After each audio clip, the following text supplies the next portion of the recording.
The clock on the wall ticked with merciless precision, each second a hammer blow to Thomas's sanity. His last meal lay untouched on the tray, a bland testament to his impending doom. The guards outside his cell moved with practiced indifference, their faces etched with the grim routine of death row. His crimes played on a loop in his mind, a grotesque film strip of his own making, each victim a face he could no longer bear to see, their memory a searing brand on his conscience. Fear, cold and sharp, pierced through the layers of regret and self-loathing. The warden's voice, when it finally came, was a grating intrusion. "Thomas Miller, it's time!" The words echoed in the small cell, a death knell for his dwindling hope. As they strapped him to the gurney, a single, desperate thought clawed its way to the surface. He didn't fear death, not anymore. He feared the eternity that awaited his soul, stained as it was with innocent blood. "I wish I was never born," he choked out, the words barely audible over the blood pounding in his ears. "Please, God, anything but this. Let me be unborn." The world dissolved in a blinding flash of white. The sterile smell of disinfectant, the cold steel of the gurney, the warden's impassive gaze, all vanished.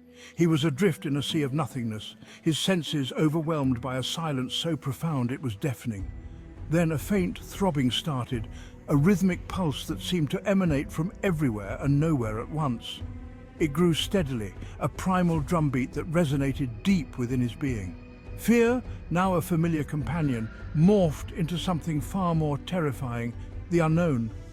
He tried to cry out, to scream, to do anything to break free from the suffocating void, but his voice, if he even had one anymore, was lost in the silent expanse. Was this death, this terrifying emptiness? He had yearned for oblivion, for the sweet release of non-existence. But this was something else entirely. This was a prison without walls, a torment of sensory deprivation that gnawed at the edges of his sanity. The pulsing intensified, transforming from a distant thump to a steady, insistent heartbeat. It was then that he realized, with a dawning horror, that it wasn't coming from outside. It was coming from within him, or rather, he was inside it. He became aware of his surroundings, if you could call it that. He was encased in a warm, viscous fluid, surrounded by soft, yielding walls that pulsed in time with the heartbeat. His world was a reddish, watery haze, the light filtering through muted and diffuse. The air, if you could call it that, was thick and cloying, filled with the smells of blood and something else, something vaguely familiar and deeply unsettling. It was the scent of his mother. Panic seized him, a primal terror he hadn't known he was capable of experiencing. He thrashed against his fleshy confines, his underdeveloped limbs pushing uselessly against the walls of his prison.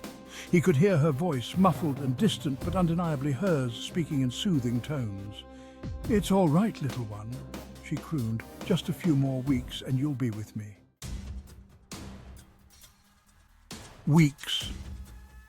The word echoed in the cramped confines of his awareness. Weeks until what? Until he was born? The realization hit him with the force of a physical blow. He was a prisoner in his own personal hell, condemned to relive the nightmare of his own conception, gestation, and birth. The warmth that had initially been somewhat comforting now felt suffocating. The rhythmic thump of his mother's heart, once a source of morbid fascination, now grated on his nerves, a constant reminder of his imprisonment. He became acutely aware of every movement, every shift in position within the cramped confines of the womb. His once powerful body, now a fragile and underdeveloped thing, twisted and turned in response to forces he couldn't comprehend. He felt the pressure of his mother's hand against his fleshy prison, the sound of her voice a muffled drone just beyond his reach.